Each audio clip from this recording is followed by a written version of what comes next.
एक मेंढकों की टोली जंगल के रास्ते से जा रही थी। अचानक दो मेंढक एक गहरे गड्ढे में गिर गए।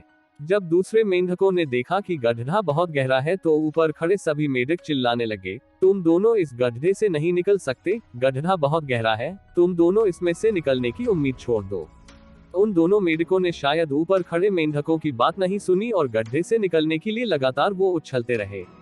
बाहर खड़े मेंढक लगातार कहते रहे, तुम दोनों बेकार में मेहनत कर रहे हो, तुम्हें हार मान लेनी चाहिए, तुम दोनों को हार मान लेनी चाहिए, तुम नहीं निकल सकते। गड्ढे में गिरे दोनों मेंढकों में से एक मेंढक ने ऊपर खड़े मेंढकों की बात सुन ली और उछलना छोड़कर वो निराश होकर एक कोने में बैठ गया। दूसरे मेंढक ने प्रयास जारी रखा, वो उछलता रहा जितना वो उछल सकता था। बाहर खड़े सभी मेंढक लगातार कह रहे थे कि तुम्हें हार मान लेनी चाहिए, पर वो मेंढक शायद उनकी बात नहीं सुन पा रहा था और उछलता रहा और काफी कोशिशों के बाद वो बाहर आ गया। दूसरे मेंढकों ने कहा, क्या तुमने हमारी बात नहीं सुनी? उस मेंढक ने इशारा करके बताया कि वो उनकी बात नहीं सुन सकता क्योंकि वो बेहरा है, सुन नहीं सकता, इसलिए वो किसी की भी बात नहीं सुन पाया। वो तो यह सोच रहा था कि सभी उसका उत्साह बढ़ा रहे हैं। कहानी से सीख, लर्निंग फ्रॉम द स्टोरी।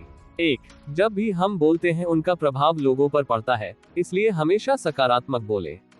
2. लोग चाहे जो भी कहें आप अपने आप पर पूरा विश्वास रखें और सकारात्मक सोचें।